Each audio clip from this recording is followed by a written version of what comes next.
let's invite our tactical analyst from Ruang Taktik, Muhammad Yusuf Raihan. Raihan, please come join us. Hello. Thank you for the opportunity. Thank you so much for being here. Very excited that you're here. You're our soccer guy, football guy right here, right? Yep. Now, so tonight we're going to talk about the final that's going to take place later on at 2 a.m. on Sunday. But before that, can we talk about how this season is a little bit different because they have a new format. If I'm not mistaken, from 32 teams, now they have 36 teams, right? Yes. Not only that, I want to know, what's your take on it? Do you think it makes the competition more competitive? Yeah, I think it gives like the best teams to have like a second chance, because when you see PSG here, one of the finalists, they actually lost 3 of their first 5 games, right? They were on the brink of elimination, but you know, they had to adapt because they had new players in the squad, players like Desiree Doué, also João Neves. So they had to gel in first, but you know, it gives teams like Paris Saint-Germain, Manchester City, Real Madrid a second chance, and I think that it's a good thing to have, because you know, we want to see the best teams in the knockout phases. And the new format gives that chance for those teams who might start slow, but they might, you know, as the campaign goes on, they might gel together. And as we see here right now, one of the finalists, PSG, now one of the best teams in the world, I think, is the finalists. So you would say that, you know, these teams in the beginning, they have like a little warm-up then. Yes. They can still make it up by the end of the season. Yes, I think that's quite the description, Okay. Now, who do you think has the hardest journey? I mean, so with these two teams, you know, and do you think both teams deserve to be in the finals? Well, when we're talking about the journey, I think PSG, they had like a tricky start, right? As we mentioned before. Only 1 win, 1 draw, and 3 losses from their first 5 games. They had to dig deep to only qualify for the knockout phases. They had to play in the playoff stages as well, right? And playing against Liverpool, one of the best teams in Europe right now. They had to go to penalties, and Donnarumma's heroics came into play. But when we're talking about Inter, they are competing in 4 or 3 different competitions. They are at the same time. At the same time, they had to go to the final date for the Serie A title, which they unfortunately lost against Napoli in the Serie A competition. And when you look at Inter as well, playing against Bayern Munich in the quarterfinals, and the dramatic tie against Barcelona, where they had to dig deep in the 95th minute, I think, from Francesco Acerbi, a center-back blitzing into the opposition box. So when you're looking at the whole journey, I think Inter might have had the harder journey when we're comparing these two, because they are also quite an aging side, senior side, so fatigue might come into play, especially as we mentioned before, competing in different competitions until the end of the season, where PSG might have had the Ligue 1 title in the locker since probably like in the middle of the season. So but when we're talking about who deserves between these both of the teams deserve to be in the finals? Yeah, I think so, because they have been like probably the 2 best teams in the Champions League this season. So you might say maybe Arsenal or maybe Barcelona, but I think these 2 teams were just, they have that edge on Arsenal and Barcelona, so So they both deserve it. And you know, from all the infos that you were giving me, we already told the viewers too that PSG had already won the French league in the early April, while Inter had to play their best until the final week of Serie A. So, you know, they had to work all the way through. Now, do you think this will affect their performance tonight? I mean, well, I mean, they'll be tired, right? Especially Inter, when we're talking about, we mentioned about the age as well. They are more experienced, they are more senior, but they had to, compete in different competitions, Serie A, Coppa Italia, and the Champions League tie as well, playing against Barcelona. But maybe the thing is that they actually rested quite a lot of their starters in the last match against, I think, Como, in the last Serie A fixture. So they might be well rested, but still the fatigue might come into play for Inter. And PSG, they already had the Ligue 1 title in the bag, like we mentioned, since the middle of the season, basically. But still, they are still going to be extra motivated. Especially this is they are still searching for the first Champions League title. This trophy is still not in their cabinet, in the trophy cabinet. You could say that they're more hungry, right, yeah, for they're this more hungry, title. especially they're still young side as well. So maybe the grit, the grind will come into play in this final tie. So, Very interesting. Well, you know what? Now let's shift to the match with the predicted starting 11 for both teams. All right. Take us through it. So maybe we'll start from PSG. So yeah, as we mentioned before, a newer, a younger side. Maybe not the PSG that we knew and I wouldn't say we loved. But yeah, this team is very much a young side. Yeah. So you can see here, oops, shall we go back? Okay, so maybe here we can see that you have players like Desiree Doué, who is probably one of the contenders for Golden Boy. This Joe Neves and Vitinha, young players as well, very energetic. And Kvaratskhelia, probably one of the best wingers in the world right now, full stop. And maybe we have here Dembele, who is a winger. We knew him as a winger, but now this season playing more as a number 9. This transformation has been game-changing for PSG, especially against Arsenal, where Dembele played a key role in them overcoming against the Gunners. Yeah. So yeah, this team is, I think it's built on youth, energy, and still possessing technical elegance, especially this midfield three. I think they are one of the best midfield three in the world right now. Fabian, Joe Neves, and Vitinha. So yeah, I love this team. It's a much more balanced iteration than what was like Mbappe, Neymar, and Messi. So yeah, this team, Luis Enrique, he built a really great team. Okay. Well, what about these four? You haven't mentioned about these four right here. Yeah, How do you think they'll perform tonight? Yeah, well, these four as well, they are quite impressive. Especially Marquinhos, maybe more of the senior player here. But you have Hakimi, you have Nuno Mendes, you have Willian Pacho, who is a new signing. They are still, even though they're young, but they possess a lot of quality. And especially this guy, probably the best goalkeeper in the world right now. So yeah, it's like when you look at this, this is still quality all over the pitch. I think, good as it gets, right? Yeah, as good as it gets, but with more buying into the manager's plans, because maybe that's what PSG's previous problems was with Mbappe, Neymar, or Messi. Maybe the defensive intensity wasn't there, but with this team, it's a very solid team. I think, yeah, all around, quite incredible. Okay. Maybe we'll move on to the next team? Inter, yes. Okay, so, yeah, let's see. Inter, so when we look at this team, it's one thing I think that quite describes this team is solidity.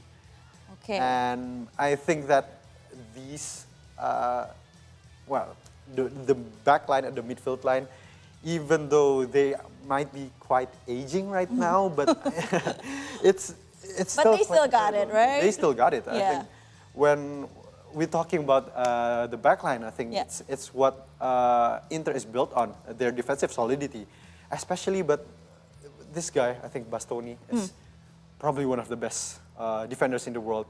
Not only playing in this backline, but he has the flexibility, he has the skills, he has the ability to go up front as well, maybe supporting as like one of the wing backs here, or maybe as one of the bodies in the opposition box. So it's quite a dynamic team, even though it's quite, I'd say it's structured, but they still have that dynamism up front, especially with these wing backs. Dumfries, probably the best performer in the team right now. Di Marco, very dangerous with his left foot. And you have these two, Lautaro and Thuram, probably a bit classic. You have like a two-man partnership up front. You don't see it often. You don't see it as much right now. But yeah, this team is, even though it's quite aging, as we all mentioned before, but you know, they still have that quite the resilience and the hunger to win this Champions League title. But the way you're describing it, all these players are, I mean, they're more senior, and it looks like they're ready to fight for tonight, right? Yes, yes, and yes. more, like you said, more solid. Yep. Okay. maybe we can move on to the next Yes, slide. okay. So yeah, I think we will go a bit more into the tactics. Okay, we talked about defensive. You mentioned it earlier that PSG is very defensive. They have a strong defense, right? Yep. So let's. So yeah, I think we are going to talk about those two teams, but I think what I'm going to highlight on in this first graphic is actually Inter. So Inter is playing more of a lower defensive line. Yeah. They do press high in some moments, in certain moments, but mostly you would find them playing in a very structured and low defensive block in a 5-3-2 block. So maybe we can move on to the next slide. So here I'm going to give a bit of how it looks like. So here it's going to be very deep, like you can see. Yeah. Here. Oh, maybe actually this actually has to be like this. So it's a 5-3-2, but maybe one of the players isn't on frame.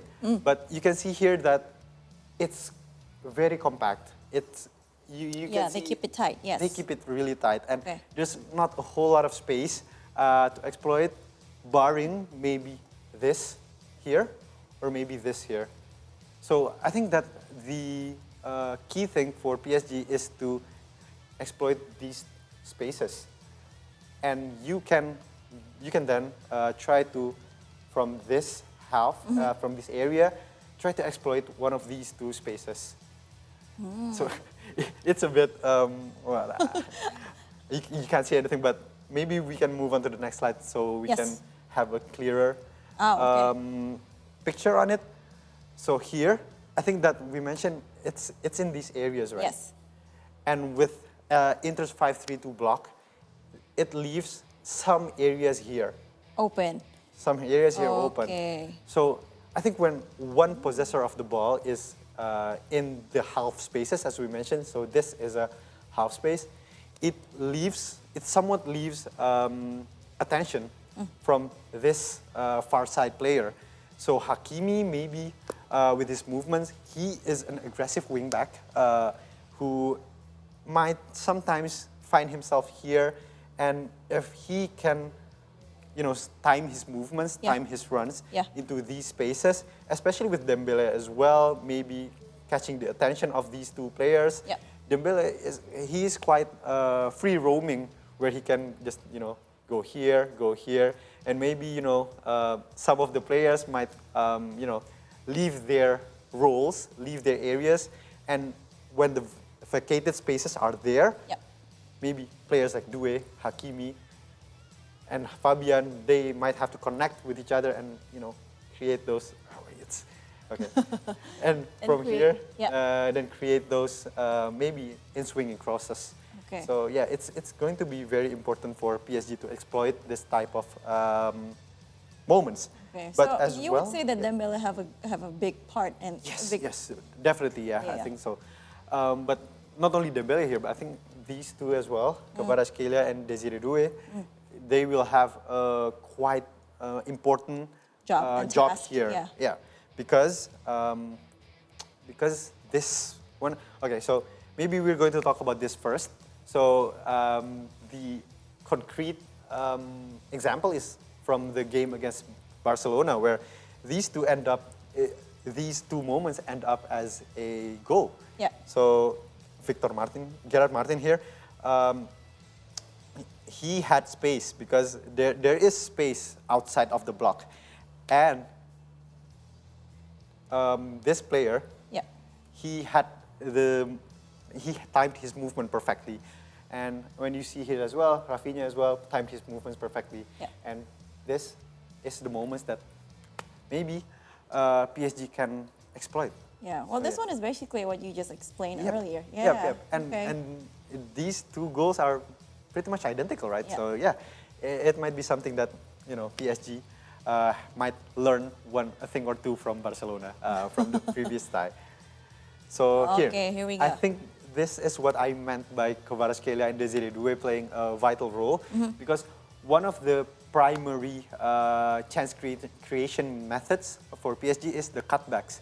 So my players from this side might go 1v1 against their opponents.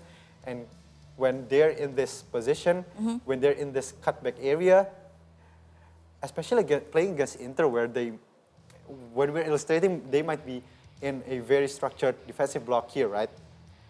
And there might be some spaces left here. You remember the goal for Rodri in the UCL final 2 years ago? I think he shot it like somewhere here. And that is where I think PSG, another method that they can use, they can utilize is these cutbacks. And especially PSG, very productive in this aspect. They are well-oiled and they can do it. So it's the process that you can have Dembele roaming from there. Maybe a classic number 9 would be here, right? But he comes here to ease the progression. And he is the +1 here. And after that,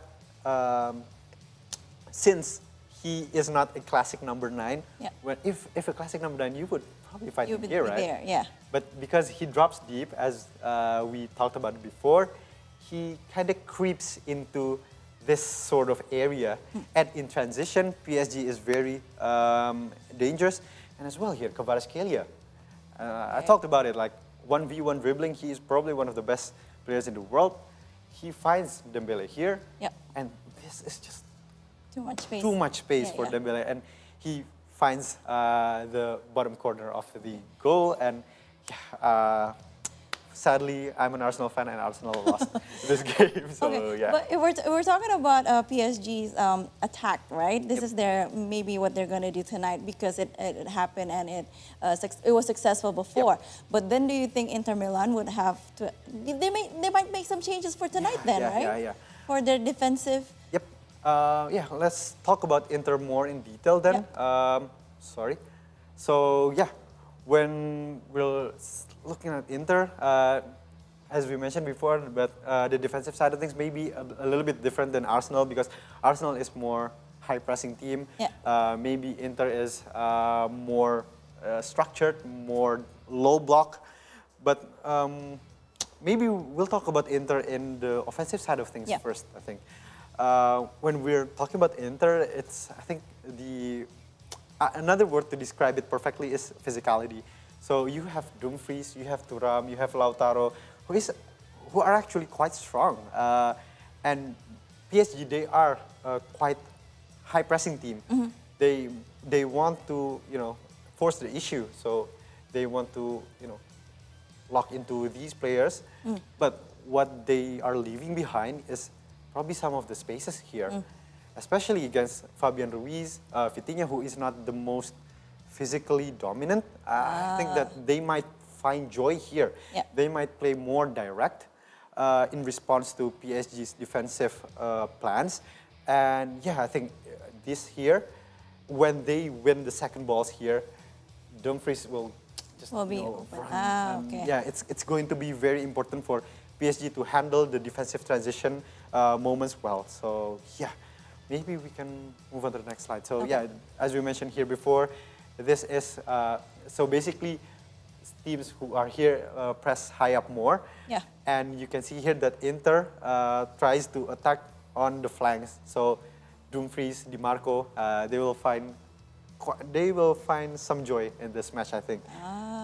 And maybe we can move on to the next slide. So this is the example where this Lautaro Martinez dropping into, well, this is not Lautaro Martinez actually, but I think some of the players who is here, he drops into this space. Position, And it leaves behind what we mentioned before, Bastoni.